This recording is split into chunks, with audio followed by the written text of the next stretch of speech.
Good day, people of the 242. On the question of gender equality, in my heart, I cannot go along with amendment number 4 because of my spiritual brought-up-see. However, every one of those bills, the governor is correct in acquiring them. However, my issue is not with the constitutional change once there are proper consultation with the Bahamian people. My issue is with the men and women who are trying to have the Bahamian people tamper with our sacred supreme law in a time when they do not command the support of the majority of the Bahamian people at this time.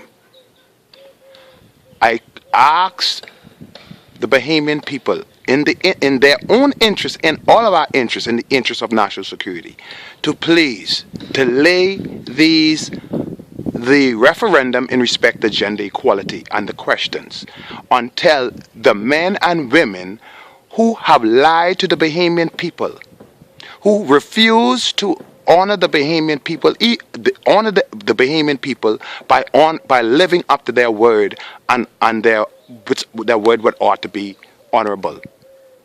These supposed to be honorable men. You, sir, you, ma'am, in politics. You, sir, you, ma'am, in the church, Christian so-called church. Okay?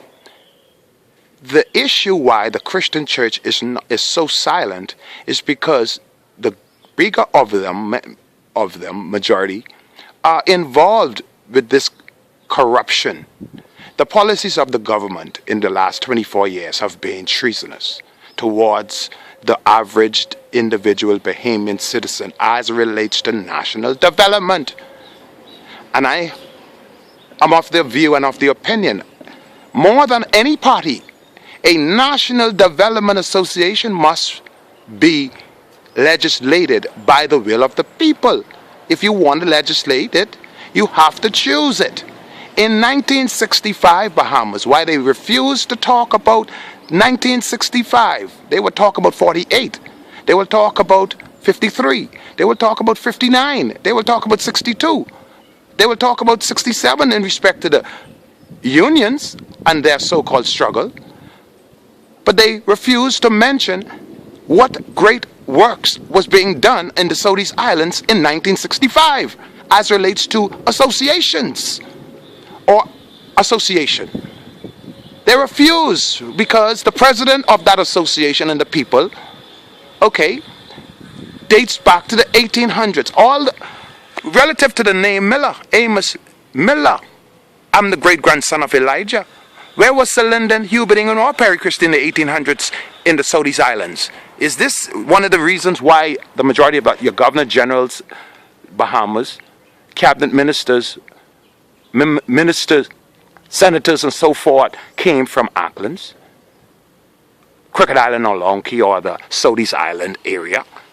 However, it is now time for the young man who was born on the 2nd of June, the day of the system. I am the child of the system, born to be the system, born to speak to the system. How could you change the Bahamian Constitution without even teaching the Bahamian what the Constitution means? That in itself is corruption. Our educational system is a D. Why do you all want to dumb down the Bahamian people? Why did you all try to dumb me down in the last 44 years? Primarily and specifically, the PLP and the FNM. You men and women have, in my humble opinion, by act of your disobedience, disobedience is worse than witchcraft. So I have to assume some of y'all are mixed up with witchcraft. That's perhaps why the majority of y'all want Haitians for your governor general, Haitian for your minister of foreign affairs, that's your Fred Mitchell, and the former governor general that just retired, and your prime minister.